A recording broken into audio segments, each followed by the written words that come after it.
Boa tarde a todos e a todas. Bem-vindos à Feira Miolos, a 9ª edição da Feira Miolos e a primeira presencial depois de 2 anos pandêmicos. É uma alegria estar de volta aqui na Biblioteca Mário de Andrade, dos lugares mais emblemáticos e importantes do centro de São Paulo. Eu sou Ian Oviedo. Eu trabalho na editora Lote 42, que é a organizadora da feira e fundadora da feira, que existe desde 2014, e eu estou aqui no auditório para apresentar a Fala Miolos, que é o ciclo de palestras e encontros com diversos editores, produtores e artistas do mundo editorial e gráfico da cena independente brasileira contemporânea. Essa fala está sendo gravada e será disponibilizada no YouTube da Feira Miolos. E, sem mais delongas, eu tenho a honra, o prazer, a alegria de apresentar para vocês Luiz Maurício Azevedo na mesa A Crítica Literária e os Objetos Vulneráveis. O Luiz é doutor em Teoria e História Literária pela Unicamp e atualmente pesquisador de pós-doutorado na USP e editor executivo na Figura de Linguagem. Autor de 16 livros, como Estética e Raça e Por uma Literatura Menos Ordinária, reconhecido com o Prêmio Açorianos. Tem exercido a crítica literária nos jornais Zero Hora, Agora, Correio do Povo, Folha de São Paulo e nas revistas Cult, Aplauso e Parêntese. Ou seja, vai ser uma maravilha. Luiz, é todo seu. Bom, gente, muito obrigado pelo convite. É uma alegria enorme estar aqui. É um evento que me enche de alegria mesmo. Não é uma alegria protocolar, é uma alegria real. Agradecer a Cecília, ao João, ao Ian e todo mundo que faz isso acontecer. Fazer eventos de cultura no Brasil é algo muito complicado e fazer bons eventos de cultura no Brasil é algo mais complicado ainda. Então, eu me sinto honradíssimo de estar aqui. A Biblioteca Mário de Andrade me acolheu várias vezes, eu morei aqui para fazer o doutorado. E eu, de certa maneira, durante um período, morei aqui para fazer o doutorado. Eu usufruí dessa biblioteca muitas vezes. Eu me surpreendi com a diversidade humana que essa biblioteca atraía. Eu fiz alguns amigos de ocasião, parceiros de biblioteca, por causa dessa diversidade que o lugar trazia e proporcionava. E é sempre uma alegria assim, enorme voltar aqui. Hoje eu estou com uma tarefa um pouco inglória, porque em algum momento eu vou ter que falar de mim mesmo, e pode ser bastante enfadonho para vocês e bastante prazeroso para mim. Não, era para ser o contrário, mas enfim. O meu tema, quando a gente conversou sobre essa possibilidade de fala, uma das coisas que me passou pela cabeça é de que maneira eu faria para retomar a participação em eventos públicos sem tocar nos assuntos que me incomodavam. E, de repente, pareceu óbvio, não só para mim, como para quem me orienta profissionalmente, que o caminho não era evitar tocar nesses assuntos, que o caminho era levar esses assuntos para o campo onde esses assuntos, de fato, ao qual eles pertencem, que é o campo da crítica. E já, para aqueles que acham que eu estou sendo muito enigmático, já vou expandir melhor esse desconforto. E eu queria falar com você sobre os objetos vulneráveis da crítica literária e os objetos vulneráveis da literatura como um todo.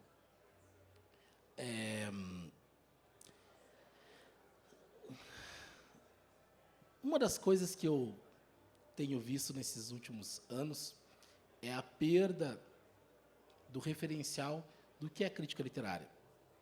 E isso me interessa muito porque eu venho de uma comunidade, a comunidade negra, na qual a crítica literária é um monstro.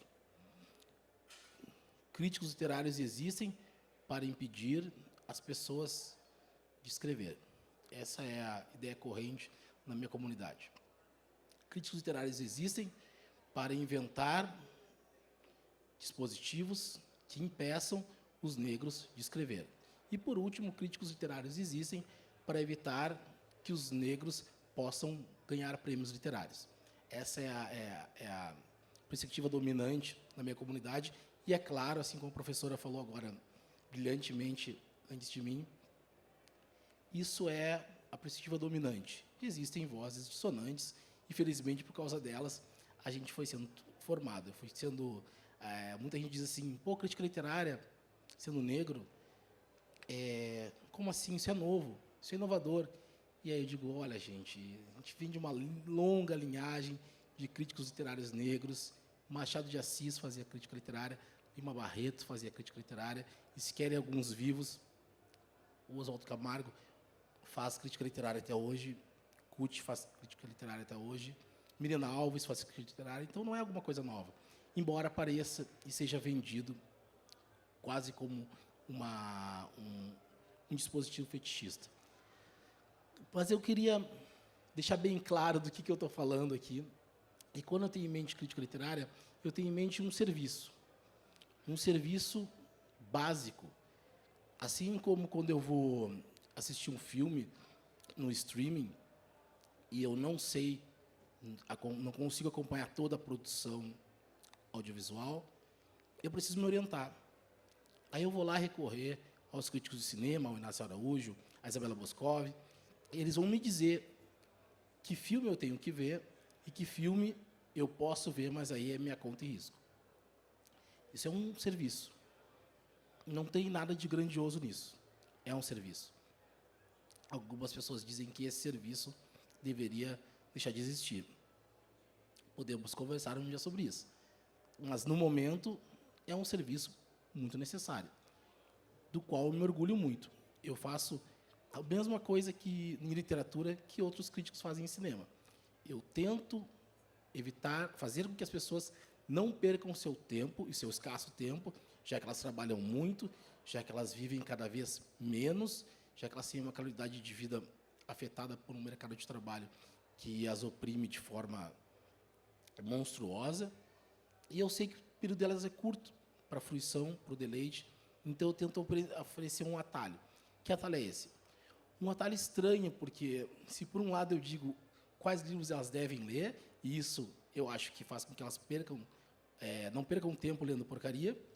Por outro lado, eu recomendo livros que vão fazer com que elas percam muito tempo refletindo sobre eles, convivendo com eles. Então, esse é o primeiro aspecto da crítica literária. O segundo, e eu acho que é aí sim grandioso, é de uma espécie de salvaguarda civilizacional. A crítica literária tem o poder e talvez a obrigação de dizer o que tem que ser preservado de tudo que temos produzido ao longo dos anos e do que, eventualmente, caso necessário, a gente possa abrir mão. No mundo ideal, todas as coisas seriam preservadas.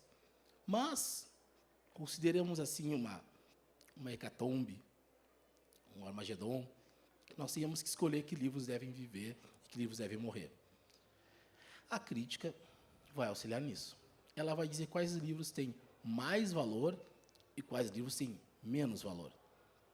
Os critérios que a crítica estabelece são indiscutíveis, são profundamente conectados às condições materiais dos críticos e das críticas, mas eles existem. E quando eles são confrontados com a realidade urgente dos fatos, às vezes eles parecem mais cruéis, mais duros, mais insensíveis e talvez até mais mal intencionados do que eles são. Para não gastar vocês com muita coisa, pular direto aqui para a coisa propriamente dita. O que eu chamo de objetos vulneráveis? Esses objetos, esses livros, que não podem ser criticados porque o ponto de partida deles é uma condição socialmente pavorosa, socialmente preocupante, precária até. E esses objetos, vindos dessa condição, acabam se tornando bandeiras de um sonho. Que sonho é esse? Resolver no campo da literatura as coisas que a sociologia não conseguiu resolver no campo social, as coisas que a política não conseguiu resolver no campo político, as coisas que a economia não conseguiu resolver no campo econômico. E, por último, as coisas que a história não conseguiu resolver no campo histórico. Esses objetos vulneráveis são aqueles objetos que não conseguem suportar o peso da crítica.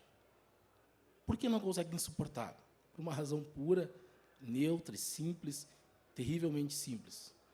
Porque eles não podem resistir ao exame. Durante muito tempo, objetos vulneráveis foram vulneráveis do ponto de vista, vamos chamar assim, cultural. Por que eu faço essa distinção? Porque este que está atrás de mim, um dos meus autores preferidos, talvez o autor mais importante na minha formação de um leitor que conhece a literatura pelo seu poder de transformar aquele que lê em um ser melhor que entende a existência do outro. Entender a existência do outro vai muito além do que tolerá-la. Caio Fernando Abreu, que está atrás de mim, um gaúcho, enquanto viveu, teve a sua obra com 2 diapasões. O primeiro era o da literatura pop. As pessoas gostavam de Caio, porque Caio era, segundo elas, fácil de compreender. Caio se vestia bem, Caio era magro, Caio era descolado, e uma série de predicativos que não tinham nada a ver com a literatura do Caio, e sim com a biografia dele. E tinha um outro diapasão, que esse me interessa muito, que é Caio era um escritor fenomenal. Mas sendo um escritor fenomenal homossexual e depois soropositivo, ele foi vítima de um tipo muito específico de fetichização, talvez a forma mais cruel que se possa ver de matar um autor, que é desidratando a sua literatura e jogando no espaço do biografismo tudo aquilo que ele tem a contribuir como autor. É como se o Caio não precisasse escrever nenhum dos contos que escreveu, nenhum dos romances que ele escreveu, não precisasse produzir nenhuma literatura, só precisasse parecer essa figura midiática que ele parecia. Isso torna o Caio um objeto, enquanto autor, né, um objeto que precisa da crítica literária. Um objeto que a crítica literária precisa ajudar. Não ajudá-lo, evidentemente, do ponto de vista moral, do ponto de vista social, mas ajudá-lo no sentido de que a crítica precisa trabalhar para que as pessoas entendam que o que ele escreveu não é tão simples, não é tão fácil e não é tão descartável quanto que elas pensam. Isso torna o Caio um objeto vulnerável que merece a minha proteção, se é que eu posso chamar assim. Outra autora que passou pelo mesmo processo, mas por razões diferentes, é essa que está nas minhas costas aqui, a querida Carolina de Jesus. A Carolina foi considerada, desde muito tempo, uma autora não autora. Ela não tinha a cor dos autores, ela não tinha o gênero dos autores, e ela não tinha nascido no bairro onde os autores costumam nascer.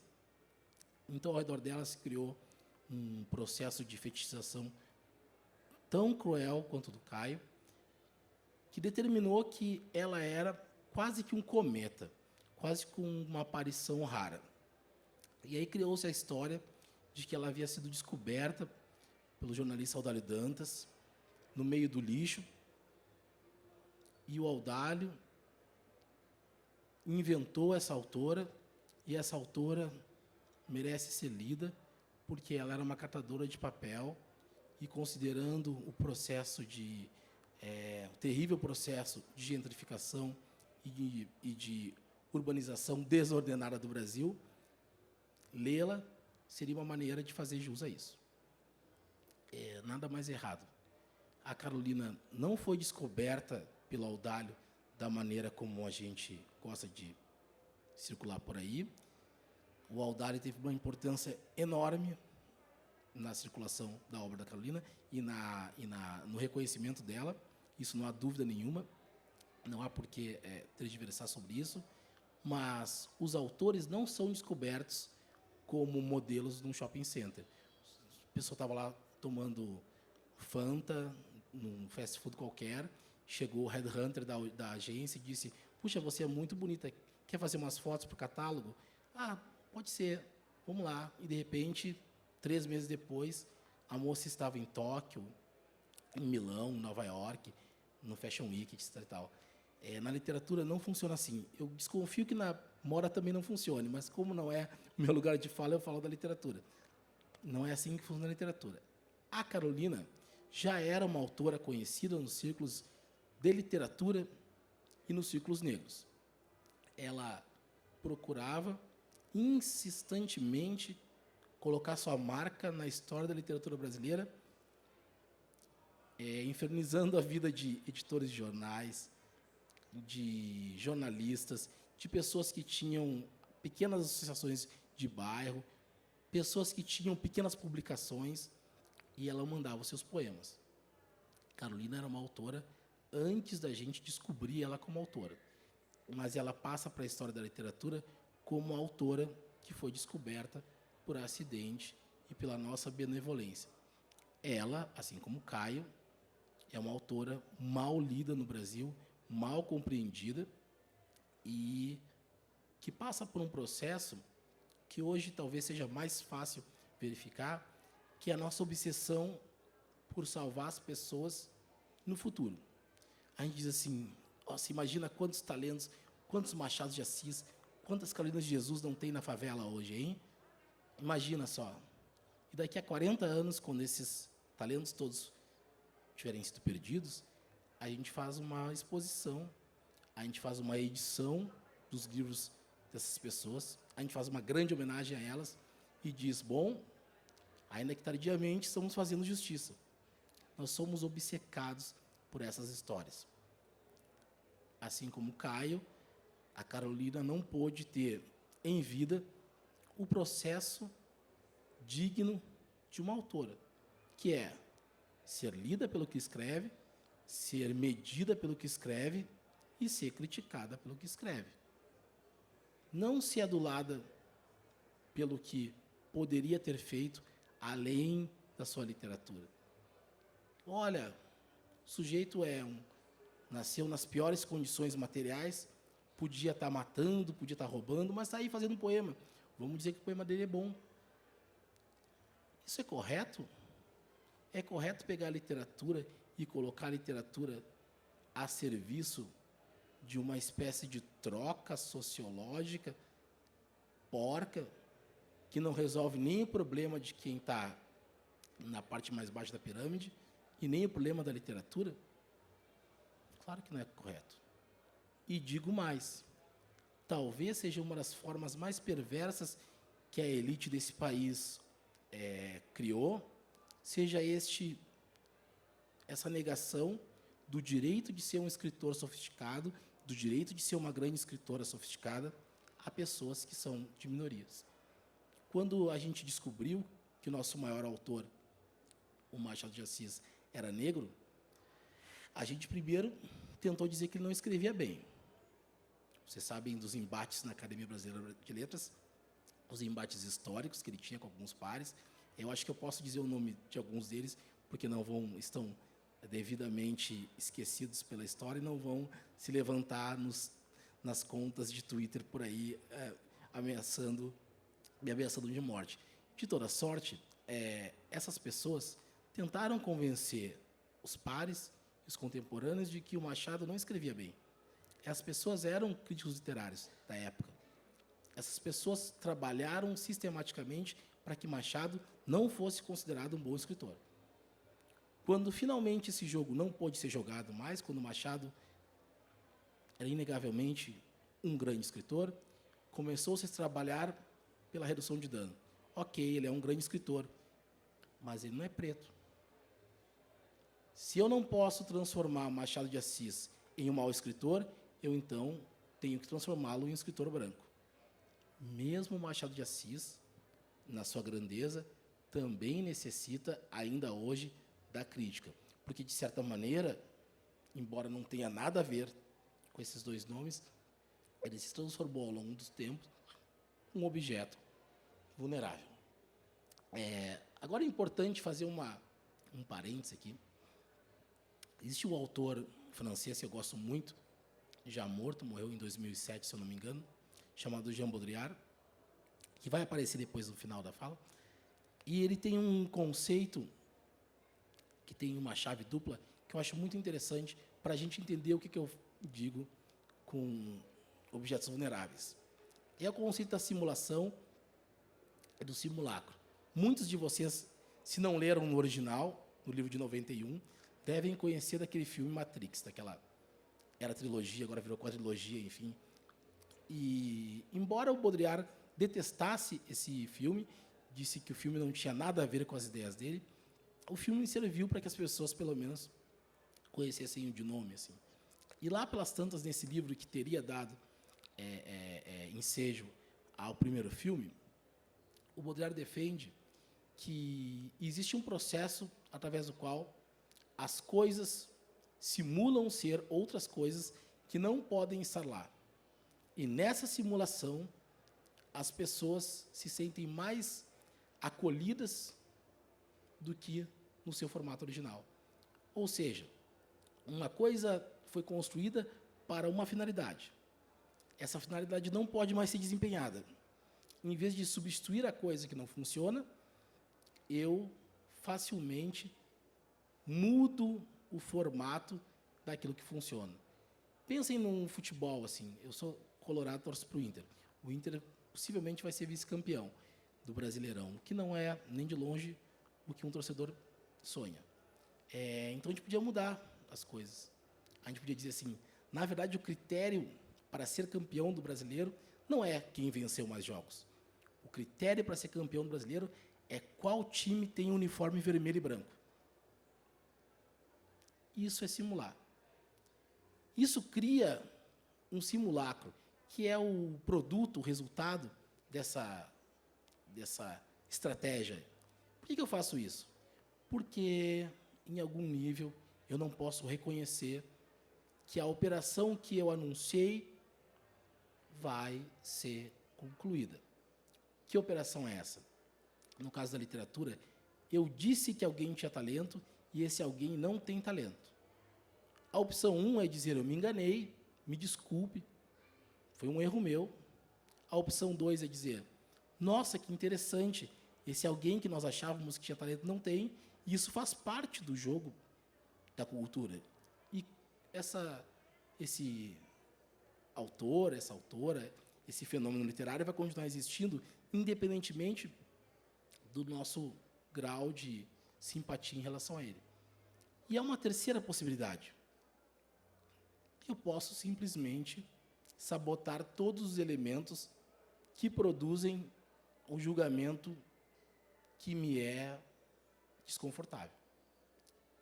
Seria, grosso modo, como eu, pessoa gorda, quebrar todas as balanças que existem no mundo, porque elas estão atestando que eu estou gordo.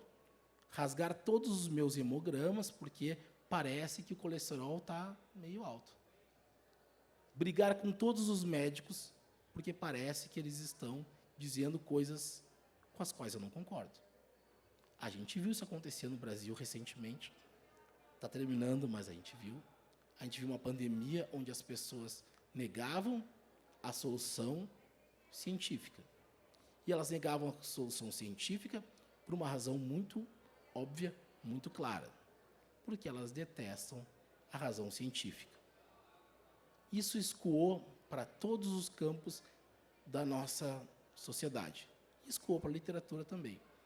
De modo que hoje eu não posso mais dizer que uma coisa ruim é ruim no campo estético, mesmo que ela seja ruim, pois a discussão não é mais se ela é boa ou se ela é ruim. A discussão é a quem interessa que você diga que essa coisa é ruim? Quase que um processo sofista, absolutamente desordenado. Isso que eu posso pular também. Aqui tem um trecho enorme, eu não vou cansá-los lendo esse trecho enorme, é só para me lembrar que eu tinha que falar dele, que é maravilhoso, talvez uma das peças mais inteligentes de crítica literária que eu já li, produzida por um professor paulista, o Moreschi, e esse ensaio se chama Muita Sociologia. Tem uma versão em inglês e uma versão em português.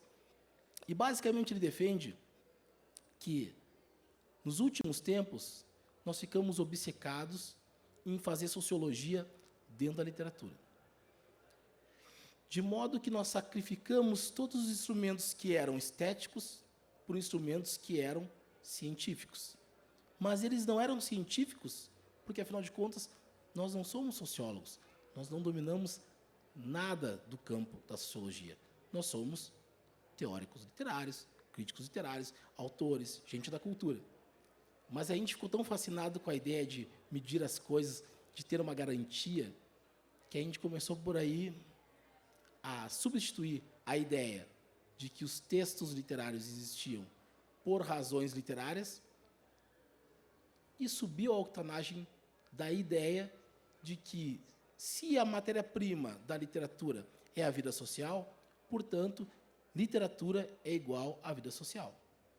Portanto, um sociólogo, um historiador, um antropólogo podem dizer coisas muito mais importantes sobre o Lima Barreto, sobre a Carolina de Jesus, sobre Machado de Assis, do que um teórico da literatura. E isso é verdade por quê?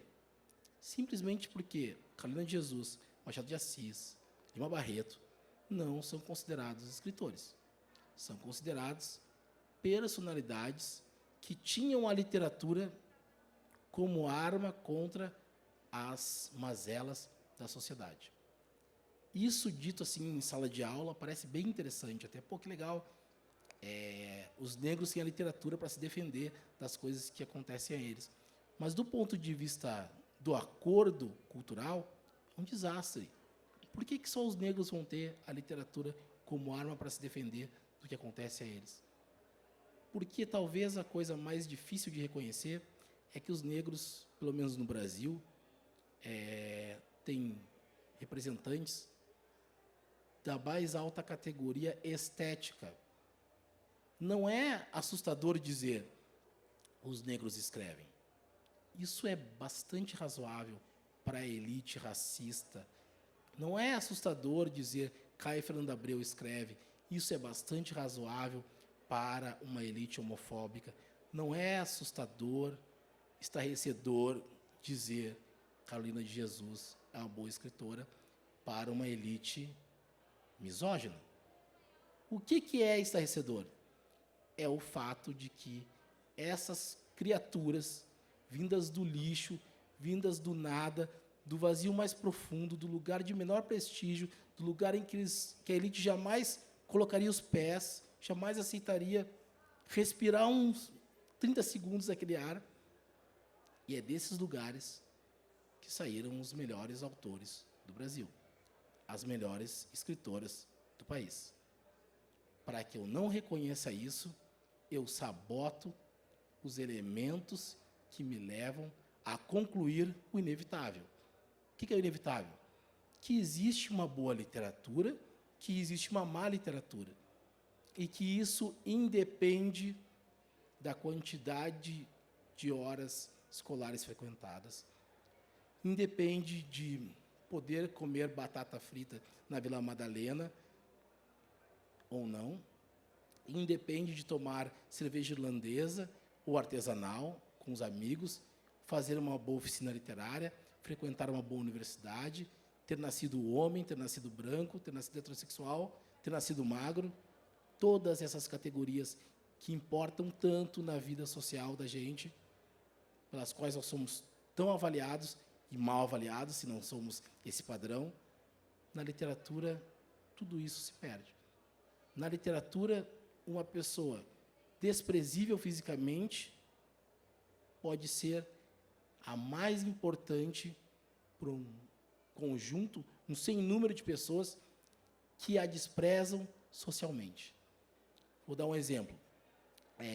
Quando eu fiz o doutorado, o sanduíche, eu estava em Nova York e um colega disse assim, olha, na semana que vem vai ter uma caminhada aqui e o autor do Game of Thrones vai estar aqui. E eu disse, que sensacional, olha que interessante, eu não sou muito fã, mas eu acho legal, bacana. E aí ele disse assim, tu não te assusta, ele é meio baixinho, meio gordinho, esquisito, mas é ele mesmo.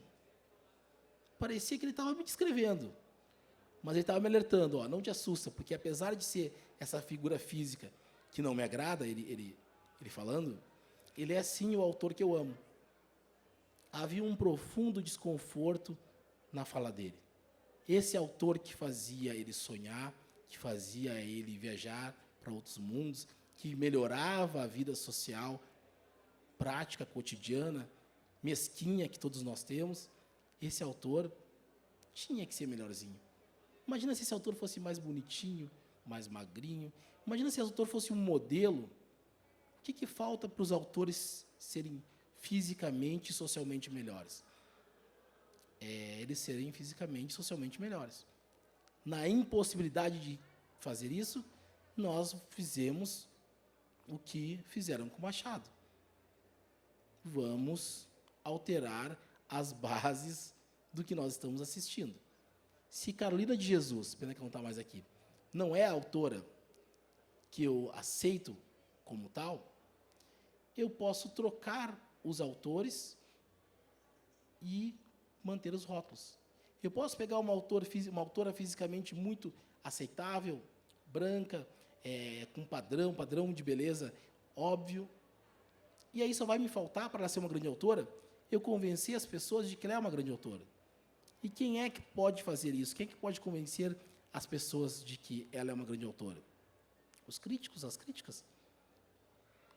É só uma pessoa, duas.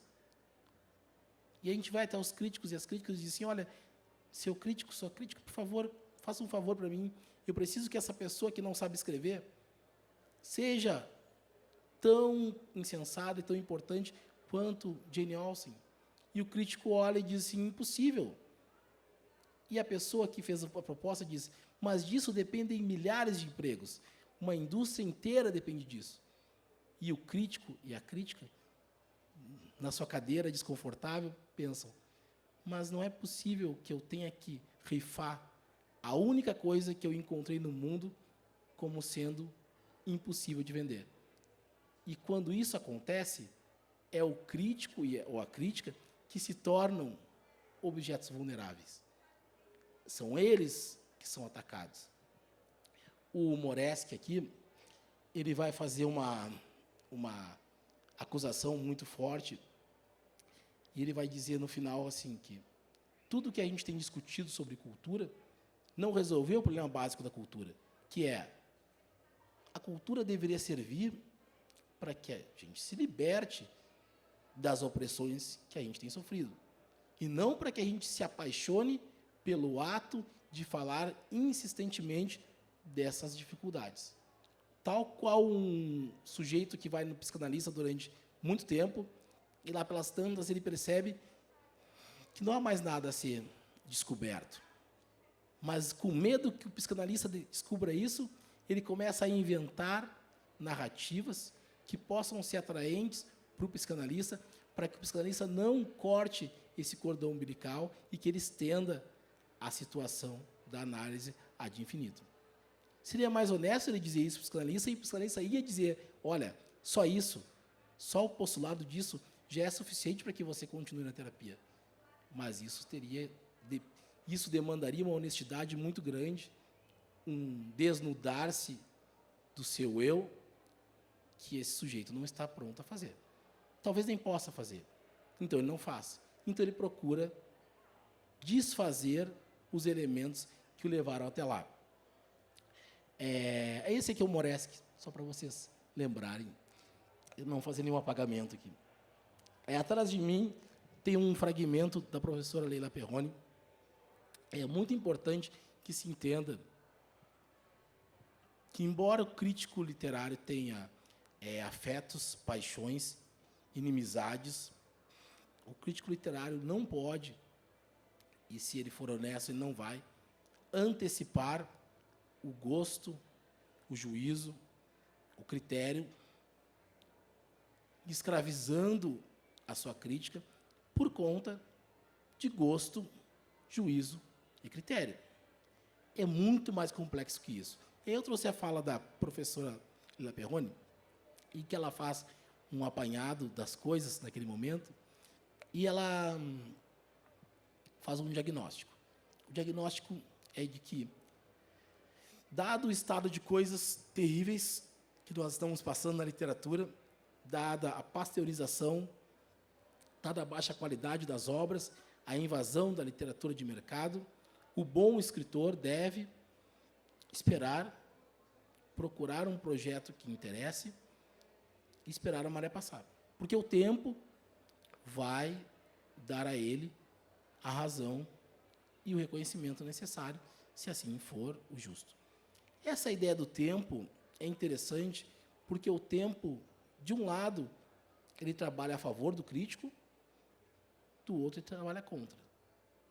Sempre que o crítico arrisca um julgamento sobre um autor, sobre uma autora, as pessoas dizem assim, mas não é você que vai julgar, é o tempo que vai dizer. Nesse aspecto, o tempo vai contra o crítico. Contudo, é justamente o tempo que faz com que os críticos tenham razão em longo prazo e, portanto, tenham prestígio. O sujeito está vendo futebol, de novo, para ficar na metáfora do futebol, hoje eu estou muito do mundo da bola, o sujeito vai lá e diz assim, olha, não vou mais ouvir essa opinião desse comentarista, porque ele erra tudo. Ele disse que o Flamengo ia ser campeão e errou. A repetição dos erros premonitórios leva ao desinteresse e à falta de prestígio crítico. Nessa ideia de tempo, que é ruim para o crítico, está embutida também uma ideia de salvação. Não se preocupem se a Carolina de Jesus de hoje não for reconhecida pelos críticos de hoje. O tempo fará o seu trabalho. E enquanto isso ela morreu. Enquanto isso ela ficou na miséria. Enquanto isso ela foi desprezada. Enquanto isso ela foi ridicularizada. Enquanto isso a vida acabou. Mas não é trabalho da elite se preocupar com o bem-estar das pessoas que estão fora do campo da elite. É trabalho de quem? De quem está fora do campo da elite. Se nós não pensarmos em nós, enquanto pessoas, indivíduos produtores de cultura, nós nunca conseguiremos fazer nada de relevante. Aqui a professora. Essa aqui é uma parte do José Castelo, que é um grande crítico literário, escreve para o jornal Rascunho, e muito antes de mim, ele tinha feito um diagnóstico muito parecido com o diagnóstico da professora Leila, e que reside na ideia de que há muito lixo sendo publicado, e esse lixo é resultado de um conjunto de elementos desagradáveis que redundou na literatura contemporânea. Nem a professora Leila, nem o professor Castelo foram ameaçados por dizer isso. O professor Pécora, da Unicamp, que eu conheço muito bem, um dos grandes mestres do lugar que me formou, vai na mesma linha. Olha, o que está acontecendo é um problema de inflação simbólica. O sujeito olha para a sua vida mesquinha, a sua vida inútil, a sua vida sem sentido, mas ele acredita que a sua vida, se transformada em literatura, passa a ganhar cores, brilhos e relevância. Só que no final do texto, a gente olha o livro, o resultado das reflexões e da migração do que ele viveu para o papel, e nós, leitores e leitoras, não vemos nada disso. Nós achamos o livro do sujeito medíocre, sem transcendência, ruim mesmo. Mas o autor diz, esse livro é a minha vida. E sendo a minha vida, você não pode falar mal dela. porque em algum momento se perdeu a linha que dividia a literatura da matéria-prima que poderia virar literatura. Seria o equivalente a alguém desejar fazer um bolo, colocar na mesa farinha, ovos, leite, manteiga, eu acho que é assim que se faz o bolo, manteiga, e dizer, quando os convidados chegassem, está pronto o bolo, os ingredientes estão na mesa. Alguém, obviamente, vai dizer, especialmente se for uma criança, não, isso não é um bolo, isso são os ingredientes do bolo. O bolo é outra coisa. Para mim, isso é o bolo. Quem de vocês vai dizer que não? Nenhuma criança aceitaria este raciocínio. No entanto, a nossa cultura está mergulhada nessa ideia de que a literatura é uma espécie de autodeterminação que eu posso defender ou rechaçar de acordo com o meu espírito do dia, ou com a minha necessidade narcisística. Aqui o Pécora. Agora eu vou me encaminhar para o final, que eu já estou quase estourando o tempo, com uma série de falas que eu recebi por ter feito uma resenha no jornal Folha de São Paulo, avaliando um livro, e se o mundo fosse justo, se o mundo fosse equilibrado, a gente diria assim, a manchete seria assim: crítico literário recebe um livro ruim, diz que o livro é ruim, e acabou aí a situação. Mas como o mundo não é um lugar razoável, e como as pessoas estão, nos últimos 4 anos, estiveram um pouco mais perturbadas, a gente estabeleceu, chegou a um outro nível de dissonância entre o que existe e o que é percebido. Primeira fala de uma professora universitária, eu omiti, por orientação do pessoal jurídico, eu omiti os nomes, mas só as profissões são verdadeiras. Obrigada por tornar pública essa maneira torta de a crítica operar no meio literário. E mais, se o crítico achou o livro mesmo tão frágil, por que usar o poder da palavra própria e o privilégio de publicação para desmoronar a obra alheia? Isso é uma professora universitária de uma universidade pública de renome. Ela pergunta por que diabos um crítico usa o seu conhecimento para destruir a obra em questão num espaço público. Seria mais ou menos como, semana que vem o Hamilton chega aqui, eu pergunto para ele, por que diabos você tenta correr mais rápido que os outros? A função básica do crítico é essa. A função básica do espaço jornalístico da crítica é essa. Os objetos que não são frágeis resistem à crítica, sem dúvida nenhuma. Os que não resistem, não resistem. A gente passa para outro. Essa também é muito boa, de um juiz de direito. O crítico provavelmente gosta de literatura morta, sem posicionamento, e deve ser daqueles que têm um pinguim caro decorando a casa. Eu realmente não entendi, e olha que eu gosto muito de literatura fantástica, eu não entendi a imagem de um pinguim caro decorando a casa, não entendo. Todavia, eu acho importante destacar que ele acha que eu gosto de literatura morta. Veja, poucas pessoas no campo da literatura atual estão mais comprometidas com a literatura viva do que as pessoas que me fizeram crítico literário. Isso, uma longa linha. Primeira pessoa que me fez crítico literário, uma tia minha. Uma tia que foi diagnosticada com esquizofrenia, tem 12 anos já, e o sonho dela era ser escritora. Quando ela disse isso, há 40 anos atrás, para a família ridicularizou, e um membro da família disse para ela, você nunca poderá ser uma escritora. Não tem escritora assim como tu, feia e preta. A função de um crítico literário negro é dizer, é possível, se eu tivesse lá, se eu tivesse a idade, se eu tivesse viajar no tempo, eu diria para ela, olha, há muitas escritoras brancas e feias, há muitos escritores pretos e feios, brancos e feios. Isso não tem nada a ver com a qualidade do texto. Mas o mais importante é que o fato de que você quer ser uma escritora não define que você vai ser uma escritora boa, mas não pode impedi-la de ser uma escritora. Assim como existem maus jogadores, como existem maus advogados, e assim vai. O estudante de letras, ele deveria ser enforcado como todo mundo ali da USP. Isso é uma coisa comum no nosso Brasil anti-intelectual. Quis parar, mas seguir. Aí ele começa a vomitar racismo e não para mais. Cantora da MPB. Djamila Ribeiro, a quem eu prezo muito, um dia numa palestra falando sobre racismo reverso, soltou uma frase que eu gosto de, uma expressão que eu gosto de repetir. Ela disse assim: gente, em 2022, é sério que não dá para dar uma gulgada e perceber que o crítico que exalava racismo, vomitava racismo sem parar, era um crítico negro, e que negros não podem, por definição epistemológica, antropológica, sociológica, produzirem racismo? Mas é que eu acho que... Leia de novo o texto.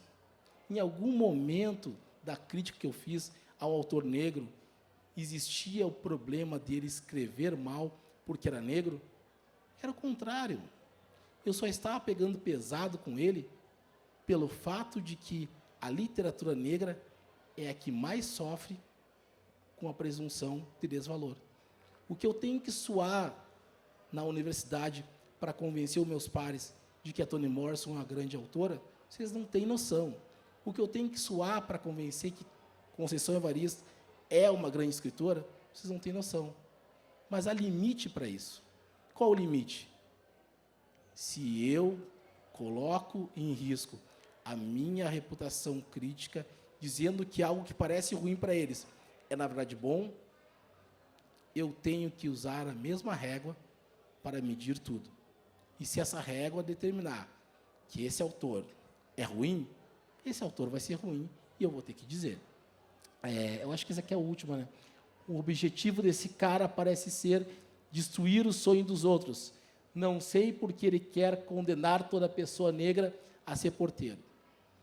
Eu não quero condenar toda pessoa negra a ser porteiro. Muito antes, pelo contrário. Eu acho que não há nenhum problema em ser porteiro. Agora, eu acho que é um problema muito sério nas pessoas negras só terem o destino da excepcionalidade para ter uma vida digna. Eu me lembro aqui do Chris Rock, quando ele fala alguma coisa que me toca muito, que ele diz assim: no meu condomínio tem advogados brancos, dentistas brancos, mas negros só pessoas de Hollywood, só pessoas que são as mais altas das suas áreas. Você pode ser uma pessoa branca medíocre e atingir um nível financeiro de vida razoável, mas para ser negro, você tem que ser brilhante. Isso aqui, para mim, que ele disse, é fundamental. Ele acredita na literatura como um espaço de ascensão social. Eu não acredito. Eu acredito que a ascensão social não pode ser, para os negros, uma chantagem que se estabelece entre pares que precisam resolver o problema que a economia não quis resolver. Os vilões não são os críticos literários negros que dizem que os livros ruins são ruins. Os vilões são aqueles que dizem para você que, se você não fingir ser uma coisa que você não é, você não vai chegar a lugar nenhum. Tem mais um aqui que é: se alguém matasse ele, faria um bem à humanidade. Uma mestranda em educação.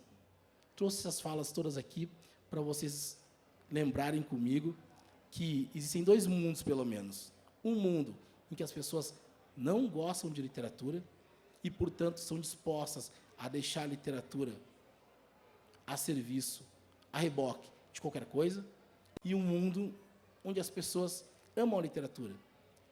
E se elas amam a literatura, elas vão se sacrificar para a literatura.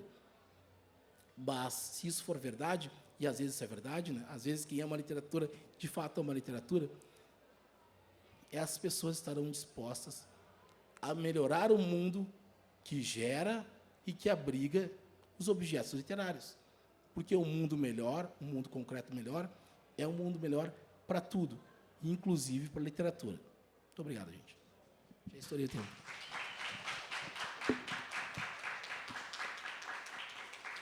Que maravilha, muito obrigado. A gente tem 10 minutinhos, queria saber se alguém tem alguma pergunta, quer falar alguma coisa. Pode vir aqui, então. O seu nome é João Varela, eu sei. E você pode vir aqui para o microfone oficial das perguntas. Bom, quero começar agradecendo demais pela sua fala. Eu quero me inscrever entre as pessoas que lamentaram o fato.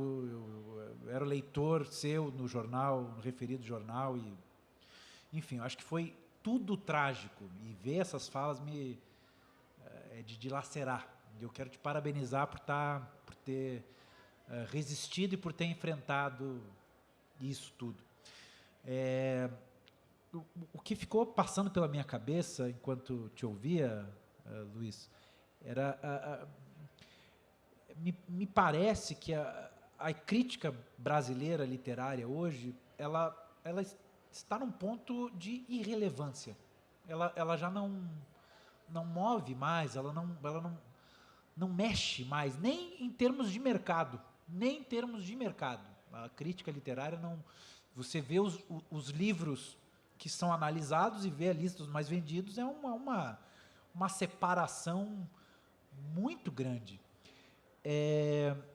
E vendo ou te ouvindo falar sobre essa questão da crítica passando por um viés sociológico, por aí, esse ponto que a crítica chegou é por causa dessa questão, há outros fatores envolvidos, e se é que você tem uma solução, algumas soluções para que a gente volte a debater a literatura, para que a literatura volte a ser analisada, e claro, no final das contas a gente consiga que a crítica ajude a formar uma literatura de melhor qualidade e da melhor qualidade que você enxerga e que eu enxergo também. Obrigado, João. Concordo plenamente com você. Eu acho que a gente vive um momento de desprestígio enorme e eu acho que a crítica literária é mais importante para as minorias do que para as maiorias, na falta de um adjetivo melhor. Eu acho também que a gente falhou muito no debate público. A gente negociou demais. A gente permitiu certos avanços da incivilidade em nome de uma boa-fé de contato que nós não deveríamos ter permitido. Nós assistimos, durante muito tempo, um deputado federal falar coisas muito ruins para a democracia em vários programas de TV, e nós achamos muito engraçado, e nós nos colocamos numa posição quase que de superioridade, dizendo, não, ele é tão ruim, que ele não pode nos fazer mal. E o resultado foi esse. Do ponto de vista da crítica literária especificamente, a gente negociou. A gente ia perder os espaços no jornal, cada vez mais a gente perde, então a gente negociou. A gente, como, não eu, pessoa física, mas a classe dos críticos negociaram. Entre perder o espaço no jornal e a crítica e descer para o nível da política real, vários dos meus pares desceram para o nível da política real.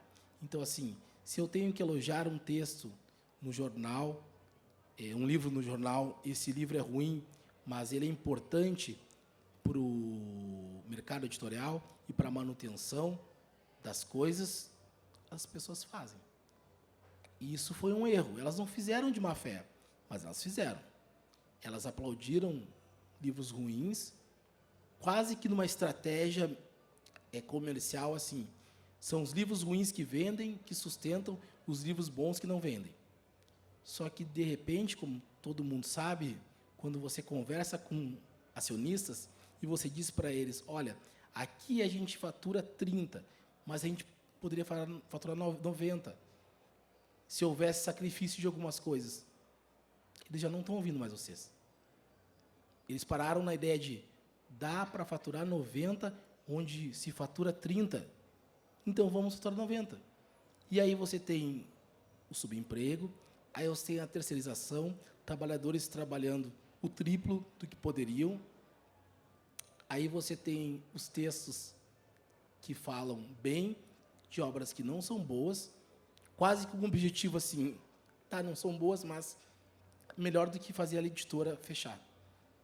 E talvez, gente, a gente devesse prestar mais atenção na vocação real do livro. Talvez o livro não seja uma boa mercadoria comercial. Talvez a vocação do livro seja o contrário. Eu acredito, aliás, totalmente nisso. Talvez a gente não deva colocar imagens de autores best-sellers e dizer para as crianças, um dia você vai ser um autor best-seller, um dia você vai ter livros adotados no PNLD. Talvez a gente devesse dizer para as crianças, um dia você pode estar passando pela rua e encontrar um bando de gente doida numa feira de livros, entrar, pegar um livro e não reconhecer nada além do fato de que pessoas se mobilizam por aquilo que elas amam. E se aquilo que elas amam é livro, talvez, só talvez, essa pessoa vai dizer, ora, que maravilha! E isso é um mundo melhor, um mundo possível. Ah, mas isso não vai salvar a humanidade nem o mercado livreiro. Talvez não haja uma maneira de salvar as coisas do modo como elas são hoje. Eu adoro uma fala, o final do livro chamado Vida e Época de Michael Kay, do James Kitse. E ele diz assim, mais ou menos assim, né, que o sujeito é tão desgraçado e aí que ele responderia, se indagado, sobre como ele ia viver, e ele dizia assim, eu posso amarrar um barbante num pedaço de arame torto que faz às vezes de colher, e eu posso jogar isso no poço e puxar novamente. Quando eu puxar, vai ter um pouquinho de água nessa colher.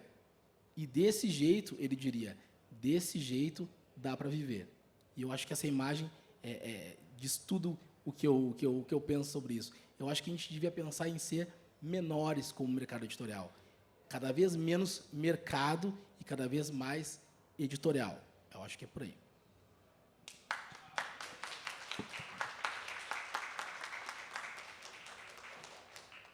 Muito obrigado, Luiz. A sua fala foi maravilhosa. Assim, arrepiei assim, em vários momentos.